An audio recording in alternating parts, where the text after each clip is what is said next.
So today I'm gonna go through the top 5 questions I get asked a great deal, and it's worth answering. I had to narrow it down to the top 5 because these are the questions that basically everybody loves asking.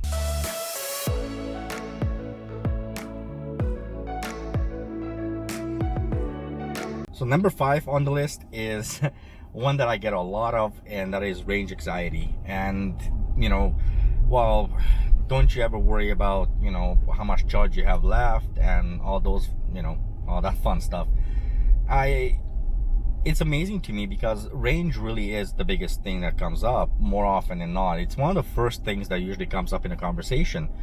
And one thing I do tell people is, if you have something like the long range Model 3 or 100D Model S or X, you really are never ever worried about range. Range is nowhere near an issue for you. So number 5 definitely comes in at with regards to range. I find it interesting, I really do, because it just kind of goes to show you how people listen to, I guess, the media and a lot of press about this.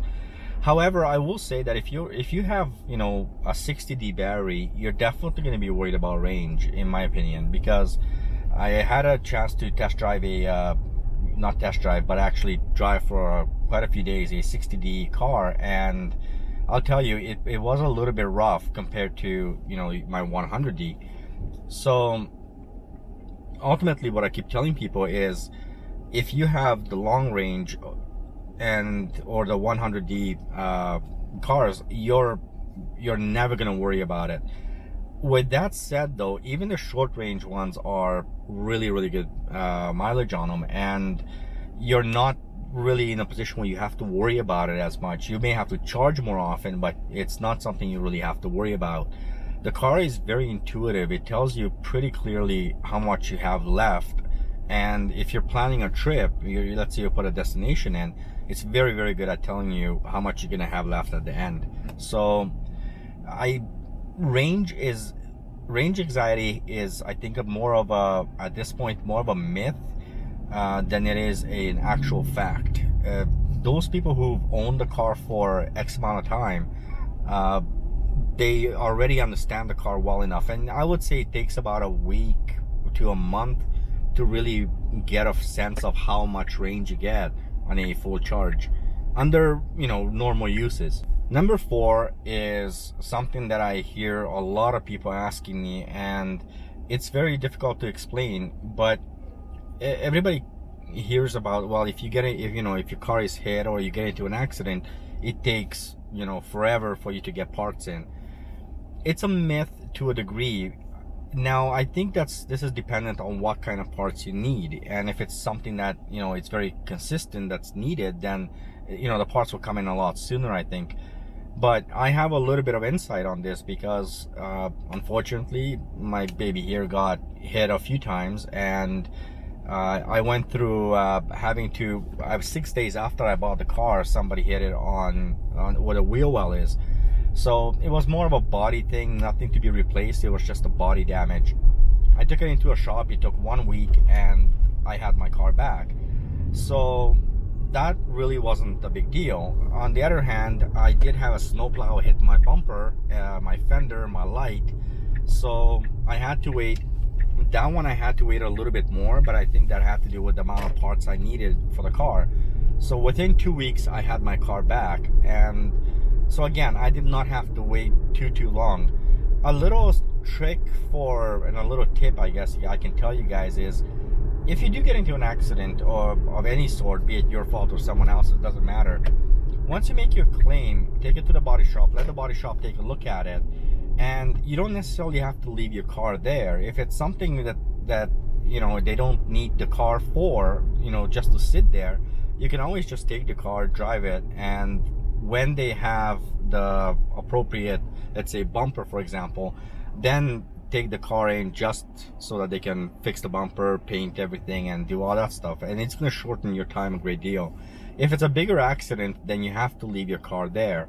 And in those cases, I can see it taking a little bit longer. Honestly, I've had my bumper twice now. replaced my front bumper. Neither one, both times the car was parked, so it wasn't anything to do with me.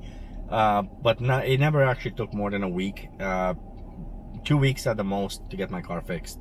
So yeah, number 4 being long wait times. I would tend to disagree. Every other car I've had, whenever they got into an accident, in some cases I actually waited longer for less damage than I waited with the Tesla. And I think this depends a great deal on where you live too. So, and I think that's really, really important to say that where you live is, and what body shop you take it to, is gonna make a massive, massive difference. So currently, for example, my windshield has a crack on it due to a rock, and it's gonna take approximately 2 to 4 weeks to go through the glass shop I'm going through. It's gonna take about 2 to 4 weeks for them to get a glass in. Now, the windshield.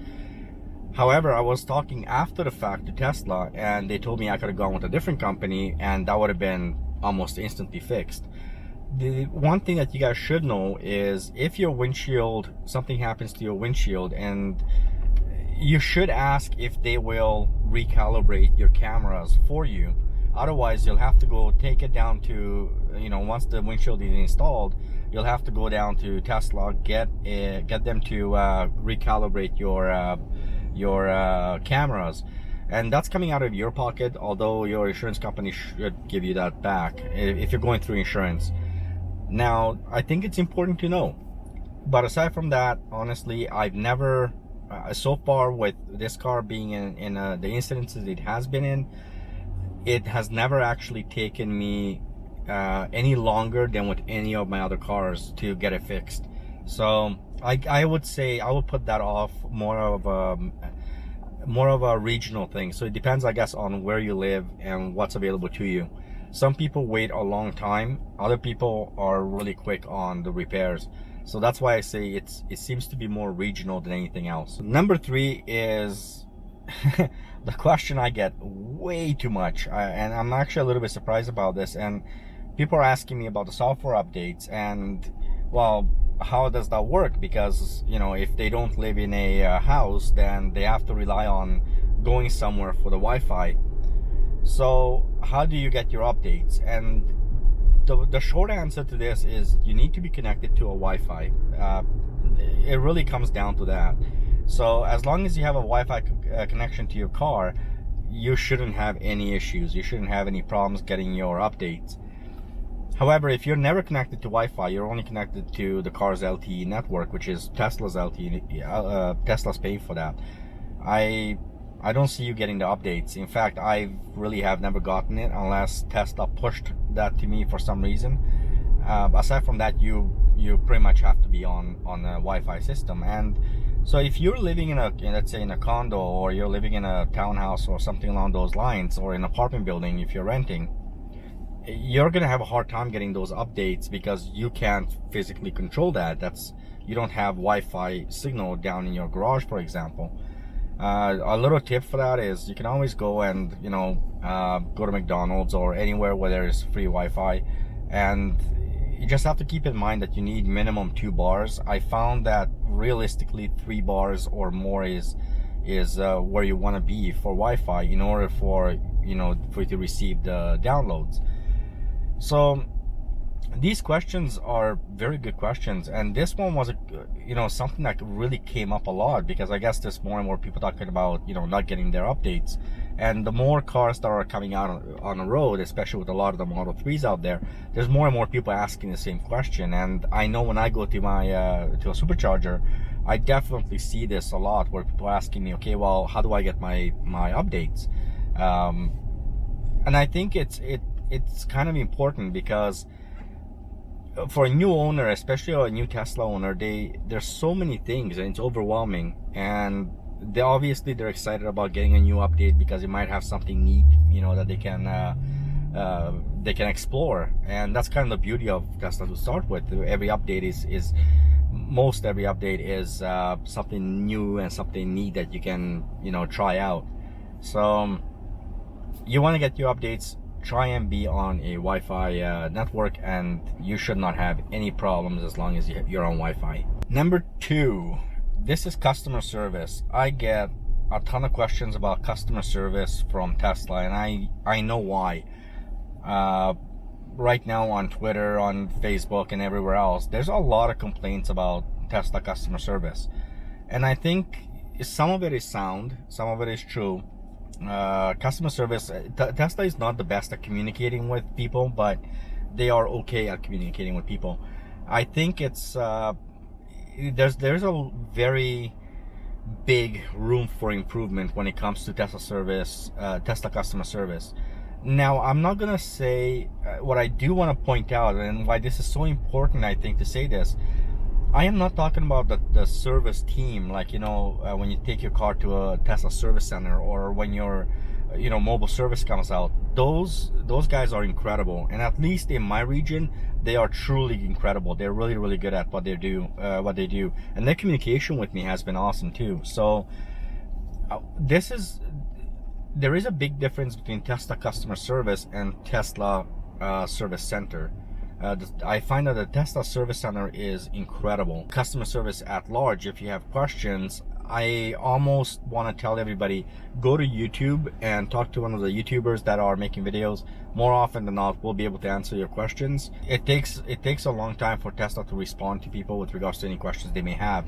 And more often than not, to be honest, you're gonna get a more detailed response from YouTubers, and there's plenty of YouTubers out there who are very, very good at and very knowledgeable when it comes to Tesla. You have to remember, 9 out of 10 times the questions you're gonna have is gonna be relating to something that is you know, that a YouTuber has experienced or has heard about and has researched and looked into. I think it's a better way to go. Tesla right now really doesn't have the best customer service when it comes to, you know, calling in and trying to find out information. And again, I'd like to make sure you guys understand this is different from the service department. You know, the service departments have treated me like gold. I really, really, really love the service department. A huge shout out to Humphrey over at the Westport location where I go. Again, and not only him, the entire crew there, they are impeccable. They really are. So when it comes to customer service, I do agree with majority of the people. And if you're buying a car, or if you bought the car, if you experienced any lack of communication, by all means, I think it's fair to be to criticize them a little bit. It's definitely going to need a little bit more work, and I think it's going to happen over time. But right now, Tesla's customer service is questionable, but their service departments are incredible. The number one question that I get is one that I have a hard time explaining to people, but overall it's an easy answer. So a lot of people know that there was a time when Tesla was giving out free supercharging for as long as you owned your car. And this kind of, you know, people, especially if they're looking into buying a Tesla, they hear about it, or they heard about it. They don't necessarily realize that, you know, that video may be like a year or 2 years old. So they asked me about it. Well, how can I get the free supercharging? The answer is you can't. And I usually tell that to people that right now there is no free supercharging. I'm not saying that they're not going to put you know, little blips here and there. Just recently, I believe they had a promotional thing going on for a little while, where if you bought a Model S or X, you got free supercharging. But that's actually gone. Even, you know, when we bought it, it was just months after I bought this car. That was no longer an option. So the free supercharging is not something that really is available right now, and I don't expect it to be available for you know, anytime in the near future, or for that matter at all. Maybe when they release the truck or something as a promotional thing, you know, it might come available again. But then ultimately you can get, it's not free supercharging, but you can get a certain amount. So just recently, by using someone else's code or my code or whatever, by using the referral code, you actually had at one point like 7,500 kilometers of free supercharging. And that was great, and that lasted for a little bit. Once it expired, I think it went to like 1,500 kilometers. So again, it's not a lot, but it's something, right? It is something. But people hear about this, free supercharging. In general, I think the good rule of thumb here is to put that out of your head.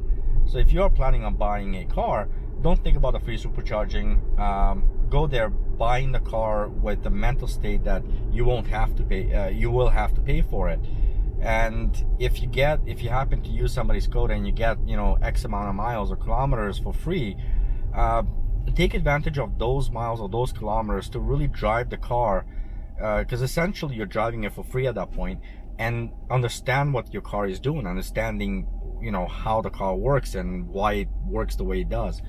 So I think that's a good way to think about it. But I'd be very, very surprised if the free supercharging will ever come back.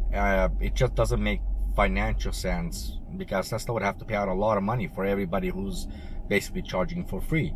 So those were my top 5 things that I get asked a great deal, probably more than any other question. And I think the important thing to take away from all this is people are very curious, and everybody's very curious about how are they going to, what are they getting themselves into. And it's perfectly understandable.